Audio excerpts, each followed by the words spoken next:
नमस्कार दोस्तों, अमय क्लासेस में आप सबका स्वागत है। आज का हमारा टॉपिक है स्टैंडर्ड 9 का फर्स्ट चैप्टर सेट्स, उसका प्रैक्टिस सेट 1.3। ओके, तो प्रैक्टिस सेट 1.3 अंडरस्टैंड करने से पहले हमें कुछ उसके थियरी पार्ट्स अंडरस्टैंड करने पड़ेंगे। तो चलिए देखते हैं। तो पहला है वेन डायग्राम्स। ओके, तो यहाँ पे वेन डायग्राम्स के बारे में लिखा है, British logician John Venn was the first to use closed figure to represent sets. यानी ब्रिटिश लॉजिशियन जॉन वेन ये पहले इंसान थे जिन्होंने सेट्स दिखाने के लिए क्लोज फिगर का इस्तेमाल किया था। Such representations are called Venn diagrams. ऐसे रिप्रेजेंटेशन को वेन डायग्राम बोला है। यानी ब्रिटिश जॉन वेन ये फर्स्ट पहले ऐसे इंसान थे जिन्होंने सेट्स को रिप्रेजेंट करने के लिए क्लोज्ड फिगर का इस्तेमाल किया था। ओके, तो ऐसे रिप्रेजेंटेशन को वेन डायग्राम बोलते हैं। Venn diagrams are very useful in order to understand and illustrate the relationship among sets and to solve the examples based on the sets. यानी वेन डायग्राम्स ये बहुत यूजफुल है। क्यों यूजफुल है? In order to understand and illustrate the relationship among sets. Okay, यानी sets के relationship को illustrate और अंडरस्टैंड करने के लिए वेन डायग्राम बहुत यूजफुल है। और किसके लिए यूजफुल है? And to solve the examples based on the sets. और सेट्स के ऊपर जो एग्जांपल्स होते हैं उन्हें सॉल्व करने में भी बहुत यूजफुल है। ओके, यानी वेन डायग्राम ये किसके लिए यूजफुल है? सेट्स में जो रिलेशनशिप है उसे अंडरस्टैंड करने के लिए और उसे सॉल्व करने के लिए, और सेट्स के जो एग्जांपल्स है उन्हें सॉल्व करने के लिए भी बहुत यूजफुल है। ओके, वेन डायग्राम इस तरह का होता है, ये जो मैंने सर्कल ड्रॉ किया है। ओके, तो वेन डायग्राम में और एक चीज होती है सबसेट। क्या होती है? सबसेट। अभी सबसेट क्या होता है वो हम अंडरस्टैंड करेंगे।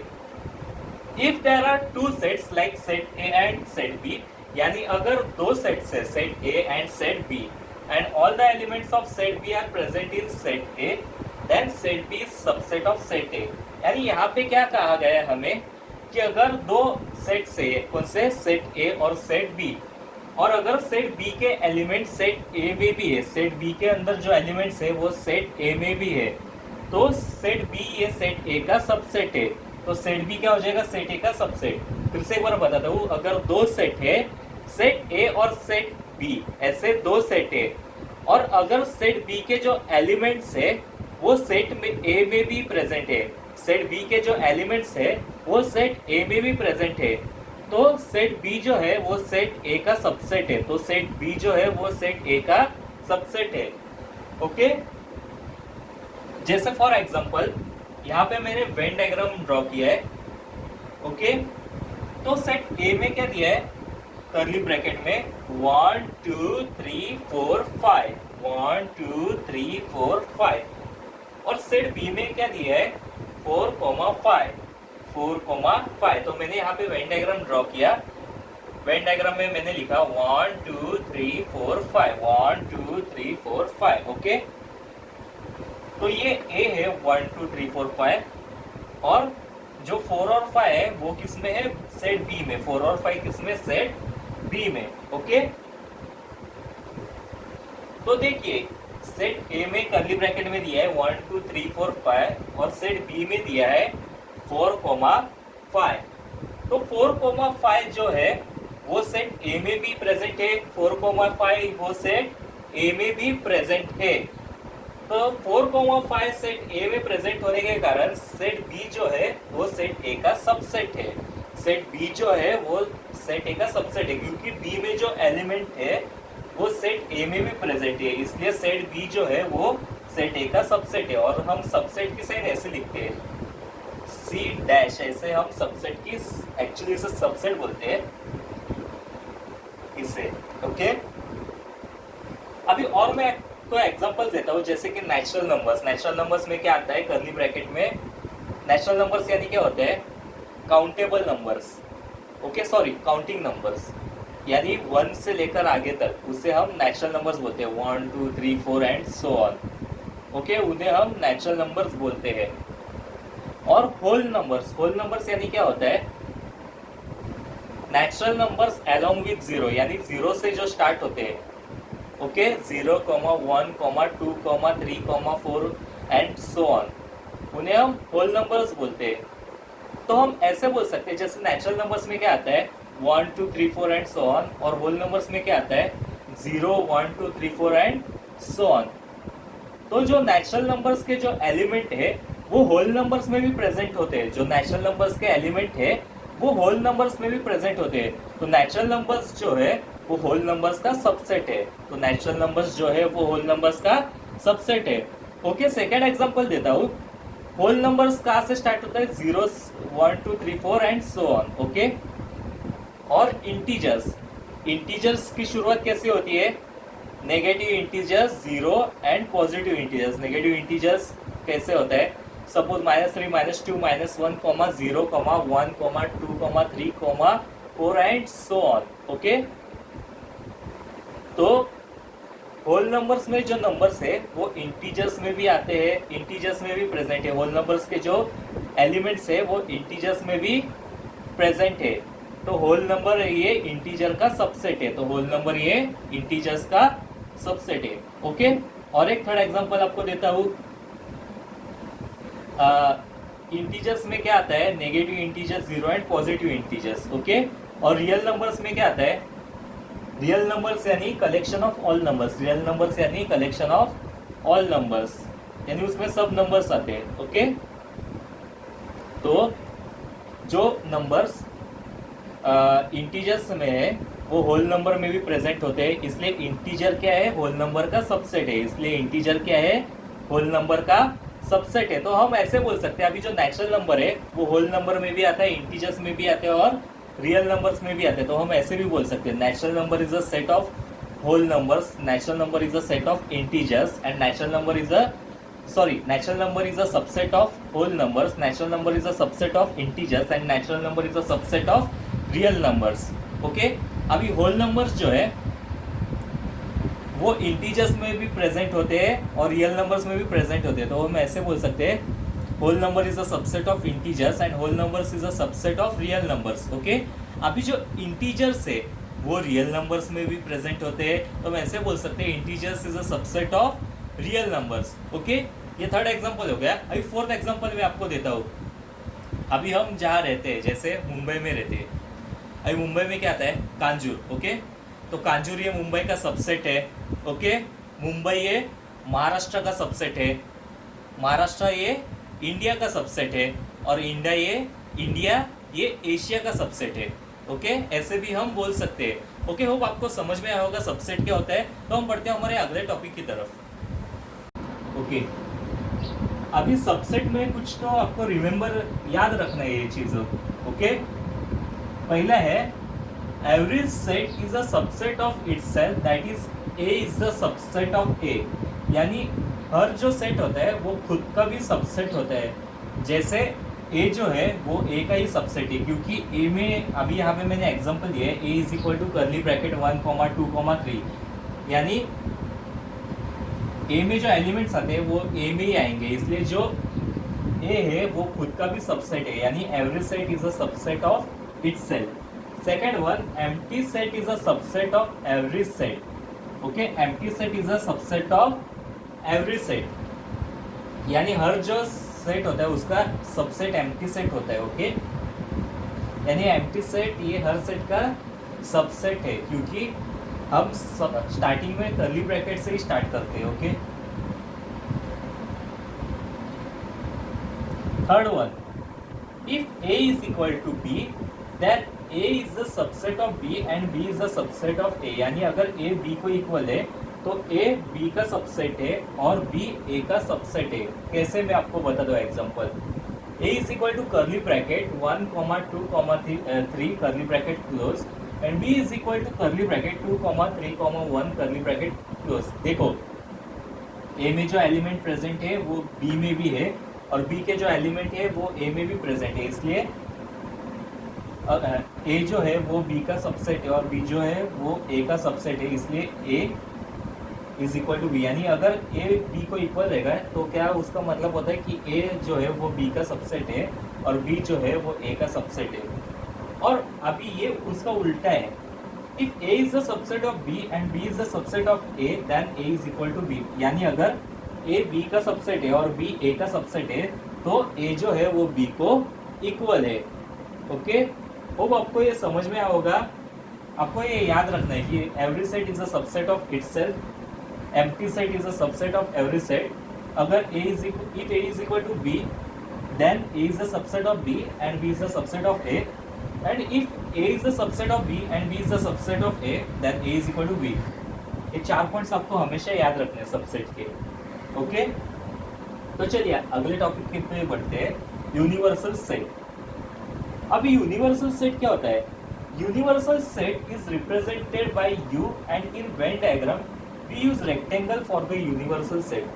ओके, यूनिवर्सल सेट ये हमेशा U से रिप्रेजेंट होता है और वेन डायग्राम में हम हमेशा रेक्टेंगल का यूज करते हैं।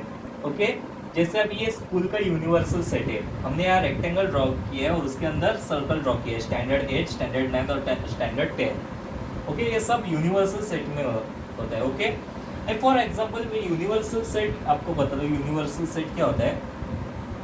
अभी ये जो मैंने लिखे है 1 2 3 से 10 तक मैंने नंबर्स लिखे। ओके, चाहिए तो डॉट डॉट डॉट कट करके मैं आपको पूरे नंबर्स देता हूँ 10 तक।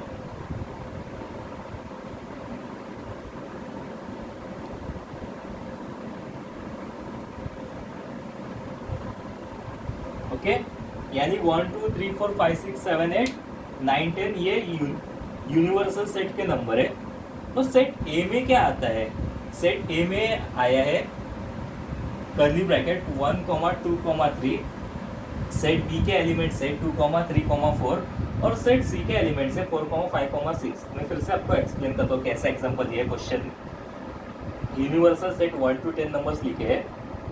ओके, सेट ए में जो एलिमेंट्स है वो 1 2 3 है, सेट बी में जो एलिमेंट्स है वो 2 3 4 है और सेट सी में जो एलिमेंट्स है वो 4 5 6 है।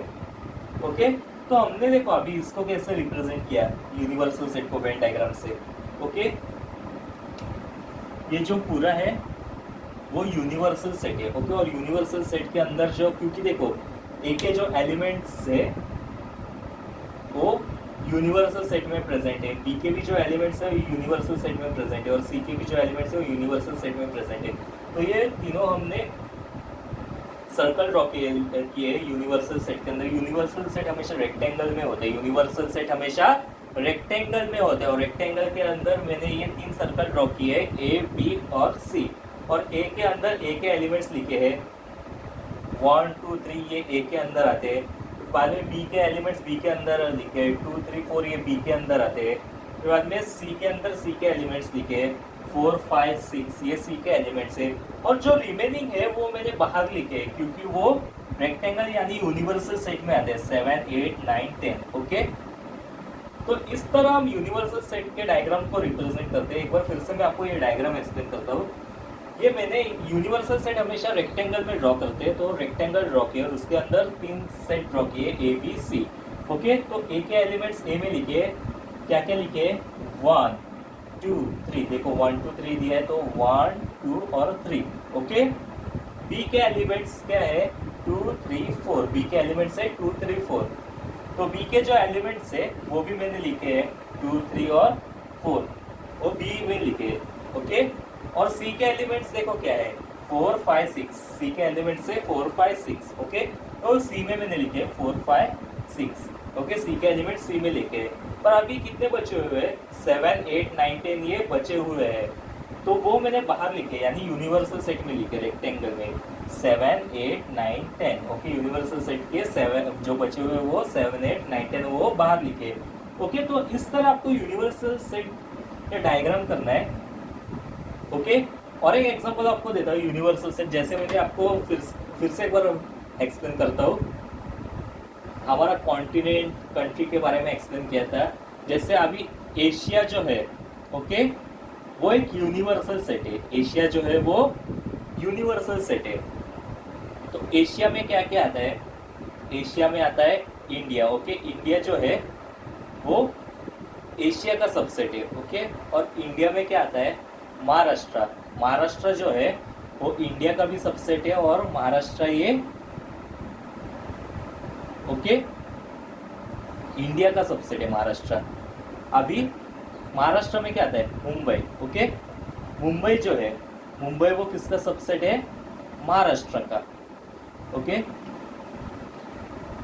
तो कैसे होता है अभी, ठीक है, हम कॉन्टिनेंट को छोड़ते हैं, इंडिया की बात करते हैं। इंडिया सपोज करो यूनिवर्सल सेट है, इंडिया सपोज करो यूनिवर्सल सेट है। तो अभी हम कहाँ रहते हैं, हम रहते हैं कांजूर में। ओके, तो कांजूर किसका सबसेट हो गया, मुंबई का। मुंबई किसका सबसेट हो गया, महाराष्ट्र का। और महाराष्ट्र किसका हो गया, इंडिया का। तो इंडिया जो है वो यूनिवर्सल सेट है, क्योंकि इंडिया में ये सब आते हैं। ओके, कांजूर आता है, तो कांजूर इंडिया का भी सबसेट होता है। मुंबई जो है वो इंडिया का भी सबसेट होता है। महाराष्ट्र जो है वो इंडिया का सबसेट होता है। ओके, यानी इंडिया क्या है, यूनिवर्सल सेट है। ओके, होप आपको ये यूनिवर्सल सेट क्या होता है वो समझ में आया होगा। हम बढ़ते हैं हमारे अगले टॉपिक पर। ओके, हमारा अगला टॉपिक है complement of set. Suppose U is an universal set. If A is subset of U, then the set of all elements in U which are not in set A is called the complement of A. It is denoted by A dash.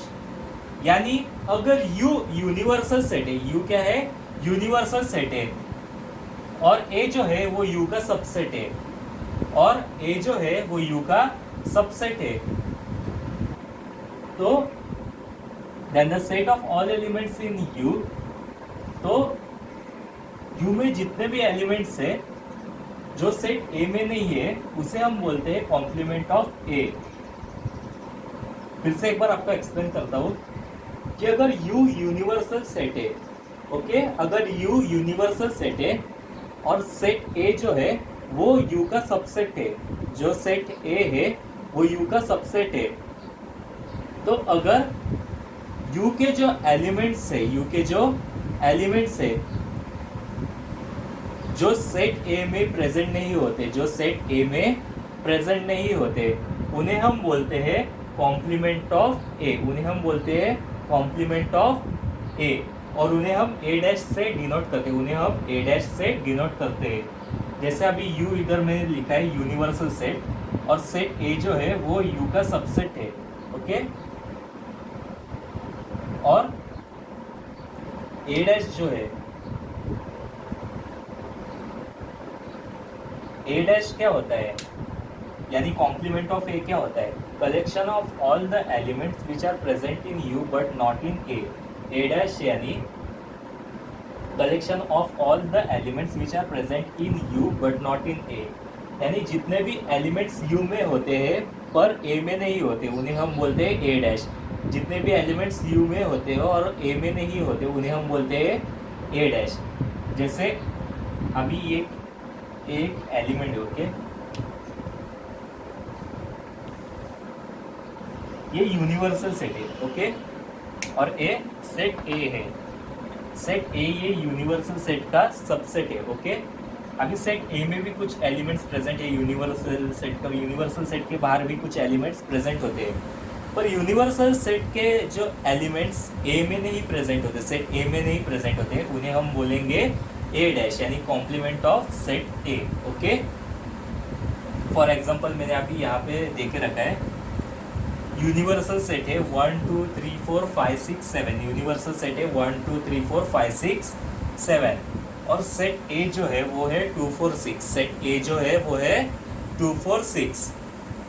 Okay, तो मैंने universal set लिखा है 1 2 3 4 5 6 7। Okay, और set A में क्या है, कौन से एलिमेंट है, 2 4 और 6। सेट A में कौन से एलिमेंट है, 2 4 और 6। सेट A में जो प्रेजेंट एलिमेंट है वो क्या है, 2 4 और 6।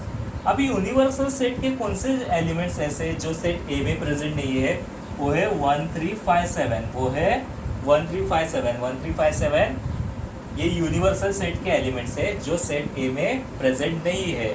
ओके, तो इसे हम बोलेंगे A डैश, 1 3 5 7 को हम बोलेंगे A डैश। होप आपको समझ में आया होगा, फिर से एक बार आपको एक्सप्लेन करता हूँ।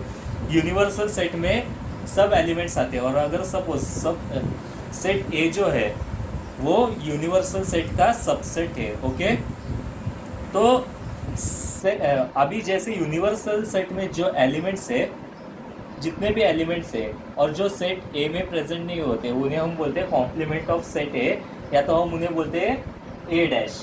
ओके, जैसे इधर मैंने एक एग्जांपल दिया था, u is equal to curly bracket 1 2 3 4 5 6 7 and a is equal to 2 4 6। Okay, तो मैंने यहाँ पे एक डायग्राम ड्रॉ किया सेट ए में 2 4 6 और यूनिवर्सल सेट में कौन सा 1 2 3 4 5 6 7 ये सब आते हैं, और सेट ए में सिर्फ 2 4 6 आते हैं। ओके, अभी सेट ए में सिर्फ 2 4 6 प्रेजेंट है, बाकी जो बाहर है वो सेट ए में नहीं आते पर यूनिवर्सल सेट में आते हैं, तो वो क्या हो गए कॉम्प्लीमेंट ऑफ सेट ए यानी ए डैश। ए डैश क्या होगा फिर 1 3 5 7। ओके, होप आपको ये समझ में होगा। अब हम रिमेंबर दिस का पॉइंट्स याद करेंगे। पहला क्या रिमेंबर करना है आपको कॉम्प्लीमेंट ऑफ सेट में, no element is common in A and A dash, यानी ए और ए डैश में कौन से भी एलिमेंट कॉमन नहीं होते। ओके, यानी ए में जो एलिमेंट होते हैं वो ए डैश में नहीं आते। ओके, ए में जो एलिमेंट होते हैं वो ए डैश में प्रेजेंट नहीं होते। सेकंड है A is the subset of U and A dash is the subset of U. A भी यू का सबसेट है और ए डैश भी यू का सबसेट होता है। Okay, third one complement of set U is empty set, यानी set U का जो कॉम्प्लीमेंट होता है वो क्या होता है एम्प्टी सेट, यानी यू डैश ये क्या होता है एम्प्टी सेट, यानी यूनिवर्सल सेट का जो कॉम्प्लीमेंट होता है वो क्या होता है एम्प्टी सेट होता है, यानी U dash is equal to empty set. इसे हम ऐसे साइन से रिप्रेजेंट करते हैं। और फोर्थ पॉइंट है complement of empty set is universal set. Okay, यानी एम्प्टी सेट का जो कॉम्प्लीमेंट है यानी एम्प्टी सेट डैश का जो कॉम्प्लीमेंट है देखो वो क्या होता है यूनिवर्सल सेट। फिर से एक बार आपको एक्सप्लेन करता हूँ। No element is common in A and A dash, यानी ए और ए डैश में कोई एलिमेंट कॉमन नहीं होता। A is the subset of universal set and A dash is the subset of universal set, यानी set A भी universal set का subset होता है और सेट ए डैश भी यूनिवर्सल सेट का सबसेट होता है। और complement of set U is empty set, यानी U dash is equal to empty set. और complement of empty set is U, यानी empty set dash is equal to U. Hope आपको ये complement of set भी समझ में आएगा। हम बढ़ते हैं हमारे प्रैक्टिस सेट 1.3 की तरफ। ओके, हम बढ़ते हैं हमारे प्रैक्टिस सेट 1.3 की तरफ। Question number 1, if A is equal to curly bracket A comma B comma C comma D comma E curly bracket close, set B is equal to curly bracket C comma D comma E comma F curly bracket close, set C is equal to curly bracket B comma D curly bracket close comma set D is equal to curly bracket A comma E curly bracket close, then which of the following statements are true and which are false, यानी कौन से statements true और कौन से false है। यहाँ पे हमें क्वेश्चन दे के रखा है कि सेट C जो है वो सेट B का सबसेट है, सेकंड सेट A जो है वो सेट D का सबसेट है, थर्ड सेट D जो है वो सेट B का सबसेट है, फोर्थ सेट डी जो है वो सेट ए का सबसेट है, फिफ्थ सेट बी जो है वो सेट ए का सबसेट है, सिक्स सेट सी जो है वो सेट ए का सबसेट है। ओके, तो चलिए देखते हैं। अभी हम पहले फर्स्ट क्वेश्चन करेंगे। हम देखेंगे कि set C is the subset of B, ये ट्रू है या फॉल्स है। Set C is the subset of B, ये स्टेटमेंट ट्रू है कि फॉल्स है हम वो देखेंगे। तो सबसे पहले हमें सेट सी का एलिमेंट चेक करना पड़ेगा और सेट बी का भी एलिमेंट्स चेक करना पड़ेगा। तो सेट बी में कौन से एलिमेंट्स आते हैं, सेट बी में क्या क्या एलिमेंट्स आते हैं C comma D comma E comma F curly bracket close. Set B में क्या क्या आता है C comma D comma E comma F. Okay, अभी सेट सी में क्या आता है, सेट सी में आता है B comma D, set C में क्या आता है बी कॉमा डी। ओके, सिर्फ एक ही आता है। ओके, सिर्फ डी एक एलिमेंट आता है और बी है क्या, सेट सी में बी है और बी में बी है क्या एलिमेंट। ओके, सेट सी में क्या है बी कॉमा डी, तो सेट बी में बी प्रेजेंट नहीं है इसलिए वो फॉल्स है, ये स्टेटमेंट फॉल्स है। तो अभी इधर रीजन नहीं पूछा है पर मैं आपको सिर्फ एक अंडरस्टैंडिंग करने के लिए एक रीजन देता हूँ। Because all the elements of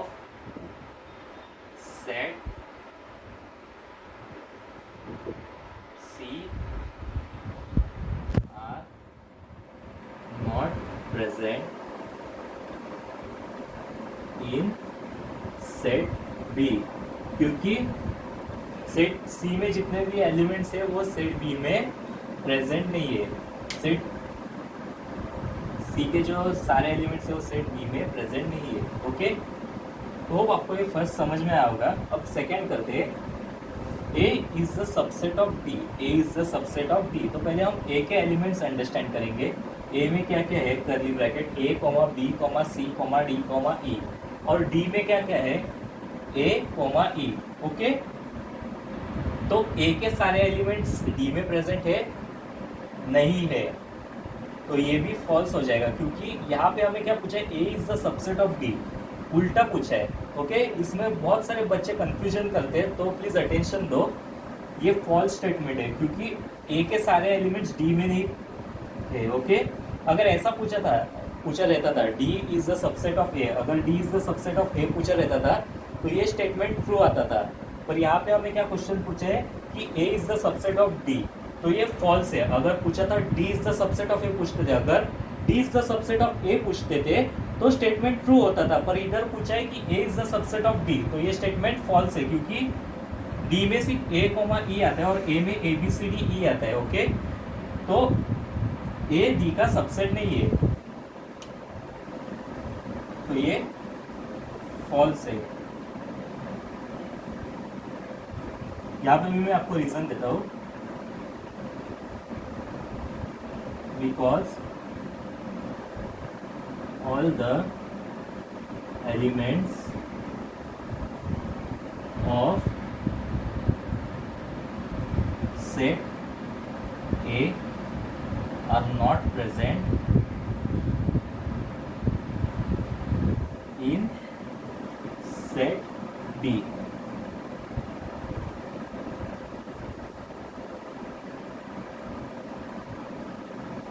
All the elements of set A are not present in set D. Okay, third one, D is the subset of B. D is the subset of B.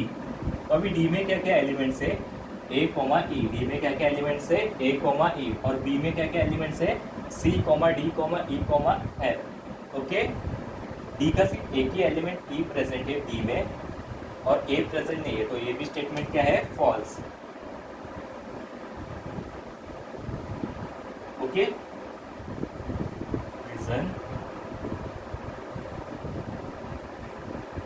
because all the elements of set D are not present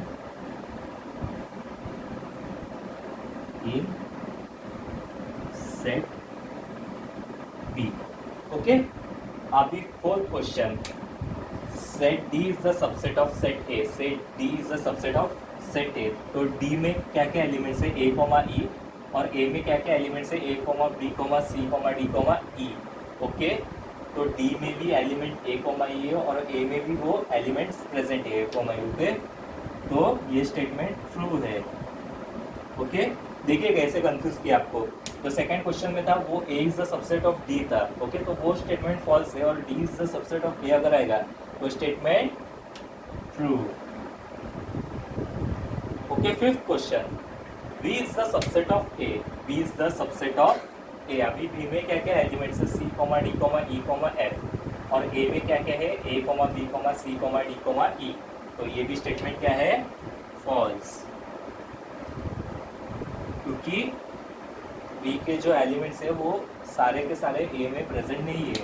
okay, अभी last question, C is the subset of A. C is the subset of A. अभी C में क्या क्या elements है, B comma D. सी में क्या क्या elements है, बी कॉमा डी, और ए में क्या क्या एलिमेंट्स है, A comma B comma C comma D comma ई।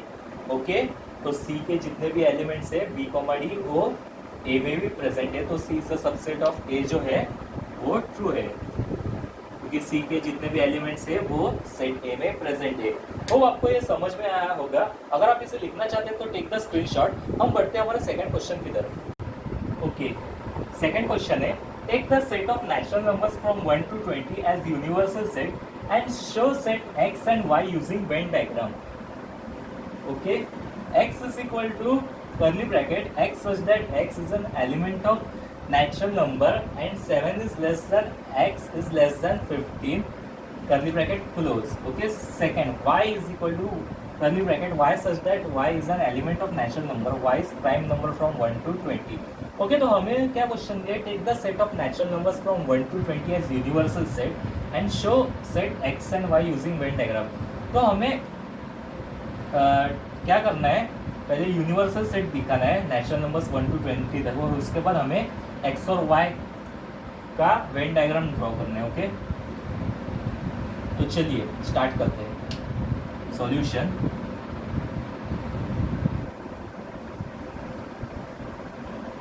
हम यूनिवर्सल सेट लिखते हैं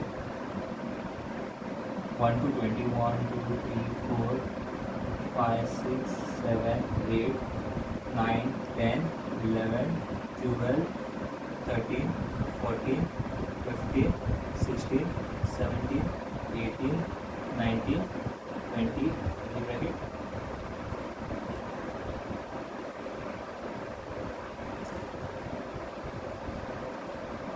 15 16 17 18 19 20 and curly bracket close. Okay, तो take the set of natural numbers from 1 to 20 as universal set, ये तो हमने लिया है. उसके बाद क्या दिया है, and show set x and y using Venn diagram. ये x और y वेन डायग्राम यूज करके करना है हमें. तो पहले x फाइंड आउट करना पड़ेगा हमें. x क्या दिया है, x is equal to curly bracket x such that x is an element of n and 7 is less than x is less than 15. Okay, यानी इधर क्या पूछा है हमें, x क्या है, x is equal to curly bracket x is x such that x is an element of natural number. यानी x जो है वो नेचुरल नंबर का एलिमेंट है, और कैसे एलिमेंट है, and 7 is less than x. Okay, यानी x 7 से बड़ा है और 15 से छोटा है, और 15 से छोटा है, यानी x 7 से बड़ा और 15 से छोटा है, और वो नेचुरल नंबर का एलिमेंट है. ओके, तो 7 के आगे कौन सा नेचुरल नंबर होता है, 8 से शुरू करेंगे, और 15 से छोटा कौन सा होता है, 14. 8 से 14 तक नेचुरल नंबर लिखेंगे, 8 9 10 11 12 13 14. ओके, फिर से एक बार आपको एक्सप्लेन करता हूँ. x is equal to x such that x is an element of natural number and 7 is less than x is less than 15. Okay, x क्या है, नेचुरल नंबर का एलिमेंट है, और x 7 से बड़ा है और 15 से छोटा है. यानी 7 से बड़ा क्या होता है, 8 होता है. नेचुरल नंबर में 7 से बड़ा क्या होता है, 8 होता है, और 15 से छोटा नेचुरल नंबर कौन सा होता है, 14. ओके, तो 8 से 14 तक क्या हो जाएगा, x हो जाएगा. अभी हमें उसे वेन डायग्राम यूज करके निकालना है. ओके, तो यूनिवर्सल सेट के टाइम हम क्या किसका यूज करते हैं, रेक्टेंगल का. ओके, इधर एक सर्कल ड्रॉ करते हैं.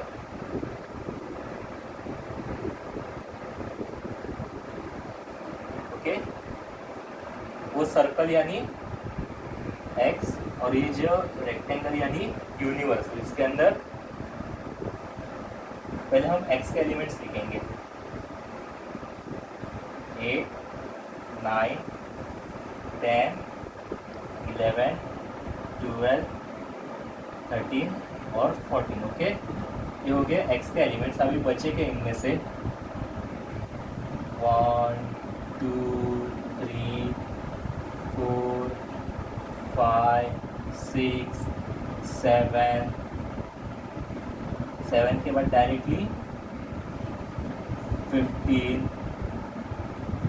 16 17 18 19 20. होप आपको ये x का समझ में होगा. अब y का वेन डायग्राम करेंगे.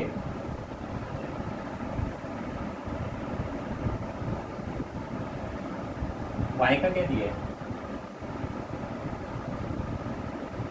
y is equal to y such that y is an element of n, y is prime number, y is prime number from 1 to 20. Okay, क्या दिया है y का, y is equal to curly bracket y such that y is an element of natural number, y भी natural number का ही element है, पर y is prime number from 1 to 20, और y जो है वो 1 to 20 के बीच में जो प्राइम नंबर है वो y है। ओके, तो y में क्या क्या आएगा, कौन से प्राइम नंबर से। ओके, y नेचुरल नंबर का भी एलिमेंट है 1 to 20 से, पर वो प्राइम नंबर है। ओके, तो प्राइम नंबर्स की शुरुआत किधर से है, 2 से, 1 नाइदर प्राइम एंड और कॉम्पोजिट है। ओके, तो 2 से शुरुआत है, 2, 3, 5, 7, 11, 13, 17, 19। ओके, तो ये प्राइम नंबर से बिटवीन 1 to 20। ओके, तो यहाँ में y का भी मेरा भी हम वेन डायग्राम ड्रॉ करेंगे। ओके, ये रेक्टेंगल यानी यूनिवर्सल सेट, सॉरी थोड़ा मैं डायरेक्टली ड्रॉ कर रहा हूँ इसलिए ज़रा डायग्राम प्रॉपरली नहीं आ पा रहा। ओके, भाई y में क्या क्या है, 2, 3, 5, 7, 11, 13, 17 और 19। ओके, अभी बचेगा इनमें से 1, 4, ओके, फिर से 6, 8, 9, 10, 12, 13, 14, 15, 16, 18 और 20। ओके, तो इस तरह से इस सम को करना है, होप आपको समझ में आया होगा। ओके, तो हम बढ़ते हैं हमारे थर्ड सम की तरफ। ओके, थर्ड क्वेश्चन है, यूनिवर्सल सेट देख रखा है, curly bracket 1, 2, 3, 7, 8, 9, 10, 11, 12, curly bracket close. Set P देख रखा है कर्ली ब्रैकेट में 1, 3, 7, 10, कर्ली ब्रैकेट क्लोज। देन हमें फाइंड क्या दिखाना है, show the sets U, P and P dash by Venn diagram, और सेकंड पूछा है verify P dash dash is equal to P। Okay, तो अभी हम पहला सॉल्व करेंगे, show the sets U, P and P dash by Venn diagram. Okay, तो set U में क्या आता है, 1, 2, 3, 7, 8, 9, 10, 11, 12। ओके, P में क्या है दिया है हमें, 1, 3, 7, 10। ओके, और P डैश क्या आता है, P डैश यानी set having element of U which are not present in P। यानी P डैश क्या होता है, set having element of U which are not present in P, यानी जिस सेट में U के एलिमेंट्स होते हैं पर वो एलिमेंट्स P में प्रेजेंट नहीं होते, उन्हें हम बोलते हैं P डैश। ओके, तो P डैश में क्या आ जाएगा, अभी U के कौन से एलिमेंट्स P में नहीं है, P में आते हैं वो हम नहीं लिखेंगे, बाकी सब लिखेंगे। ओके, U और P में 1 आते हैं तो 1 नहीं लिखेंगे, U में 2 आता है पर P में 2 नहीं आता तो 2 लिखेंगे हम। ओके, U में 3 आता है और P में भी आता है तो वो हम नहीं लिखेंगे, 7 भी U में आता है और P में भी आता है तो वो भी हम नहीं लिखेंगे। ओके, 8 U में आता है पर P में नहीं आता है तो 8 हम लिखेंगे, 9 भी U में आता है पर P में नहीं आता है तो 9 भी हम लिखेंगे, 10 U में आता है और P में भी आता है तो 10 हम नहीं लिखेंगे।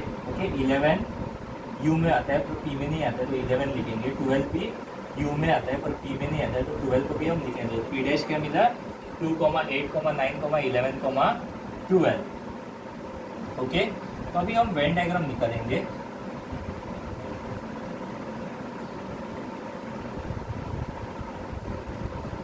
ओके, यहाँ हम लिखेंगे यूनिवर्सल सेट। ओके, ये जो है इधर हम P लिखेंगे और P में क्या क्या आता है 1 3 7 और 10 और जो बचा हुआ है वो U में आता है। ओके U यानी P डैश में। तो क्या क्या है वो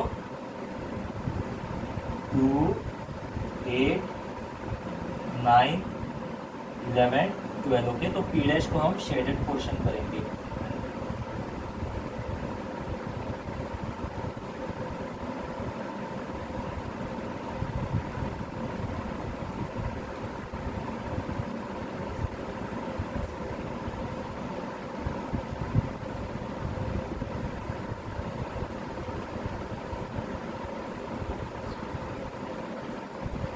ओके तो ऐसे हमें वेन डायग्राम करना है।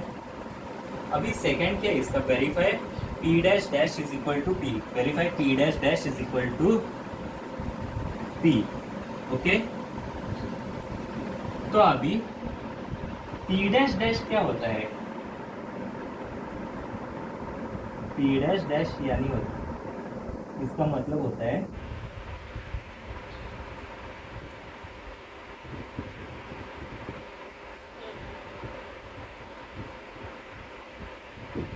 the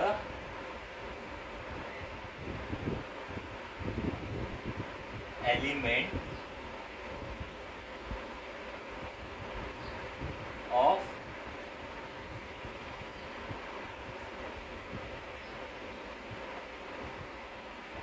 universal set which are present